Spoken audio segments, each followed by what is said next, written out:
बहुत साल पहले पर्शिया के एक शहर में कालीन का एक व्यापारी रहता था। उसके दो बेटे थे, कासिम और अली बाबा। उसका व्यापार अच्छा चल रहा था, लेकिन कुछ समय बाद उसकी मौत हो गई। जिसके बाद बड़े बेटे कासिम, जो कि लालची व्यक्ति था, उसने सारे व्यापार पर कब्जा कर लिया और अली बाबा को घर से निकाल दिया।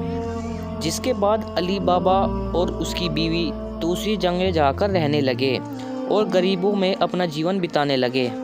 अली बाबा जंगल की लकड़ियाँ काटकर बेचता था और अपनी बीवी और बच्चों का पालन पोषण करता था।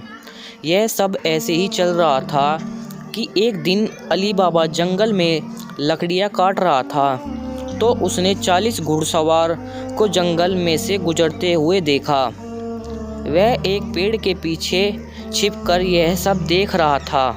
उसने देखा उन सभी घुड़सवार के साथ एक पोटली थी और उनके पास खंजर भी था, जिससे अली बाबा समझ गया कि यह सब चोर है। वह उन सभी को देख ही रहा था कि वह सब 40 चोर एक छोटी पहाड़ी के सामने जाकर रुक गए।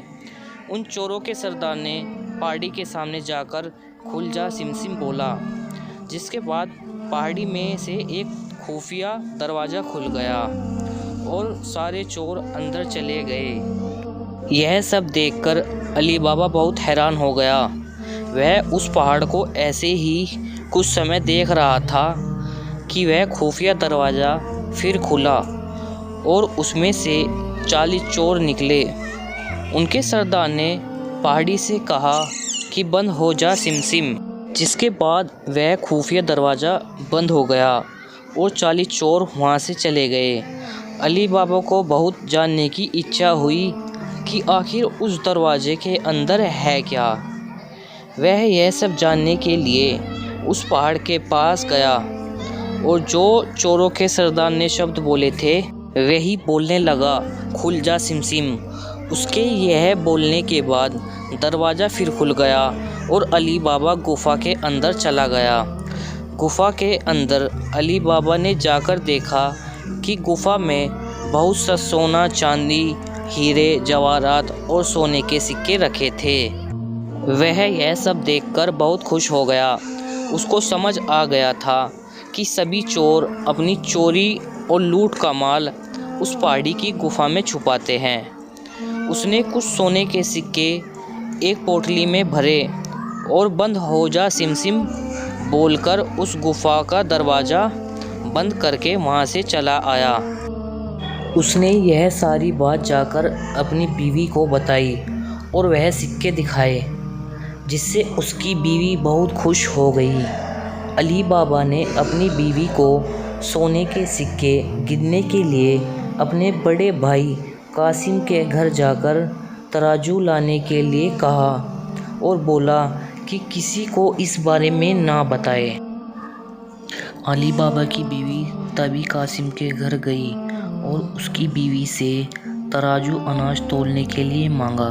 कासिम की बीवी बहुत चालाक औरत थी। उसको शक हुआ कि इन गरीबों के पास इतना अनाज कहाँ से आया। तब उसने तराजू के नीचे थोड़ा सा कोन लगाकर उसको दे दिया। रात को अली बाबा और उसकी बीवी ने सोने के सिक्के तोले और सुबह वह तराजू कासिम की बीवी को लौटा दिया। कासिम की बीवी ने जब तराजू उल्टा कर देखा तो उसको एक सोने का सिक्का उसमें चिपका हुआ मिला। उसने यह बात अपने पति को बताई।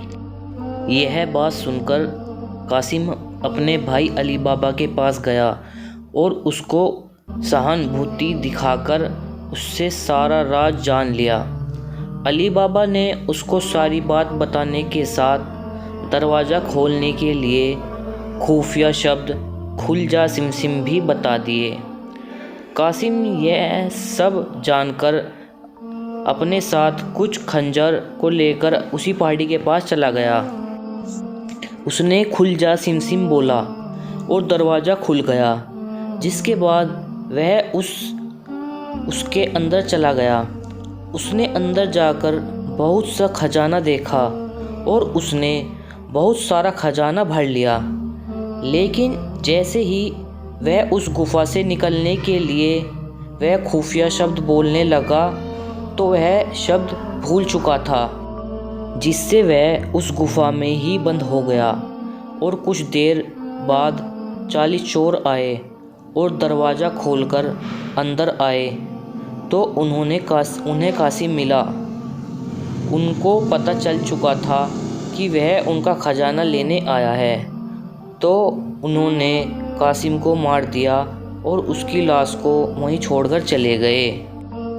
जब बहुत देर तक कासिम नहीं आया तो कासिम की बीवी अली बाबा के घर गई और सारी बात बताई। तब अली बाबा उसको ढूंढने के लिए गुफा के अंदर गया तो उसको कासिम की लाश मिली, जिससे वह बहुत दुखी हुआ और उसकी लाश को अपने साथ खच्चर पर लाद कर ले आया। उनकी यह बात किसी और को ना पता चले, इसीलिए कासिम की मौत बीमारी से हुई यह बहाना बनाया। कासिम की याद में कुछ समय बाद उसकी बीवी भी मर गई। जब 40 चोर गुफा में लौटे तो वहाँ पर कासिम की लाश को न देखकर यह समझ गए कि इस गुफा के बारे में किसी और को भी पता चल चुका है। उनके सरदार ने शहर में जाकर पता लगाने के लिए कहा कि जिसकी भी मौत अभी हुई है उसका घर का पता लगाएं। जिसके बाद एक चोर ने शहर जाकर पता किया।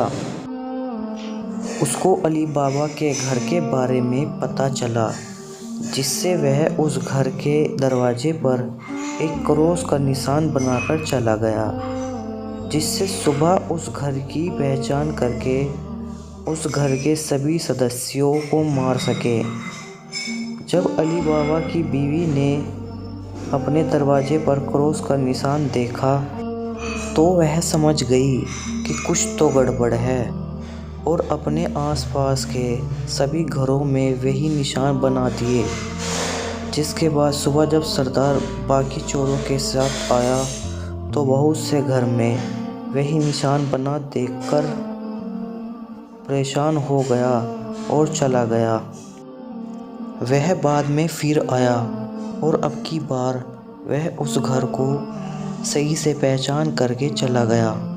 वह रात को एक तेल का व्यापारी बनकर आया और उसने 40 पीपों से अपने सभी चोरों को छुपा दिया और एक पीपे में दिखाने के लिए तेल डाल दिया।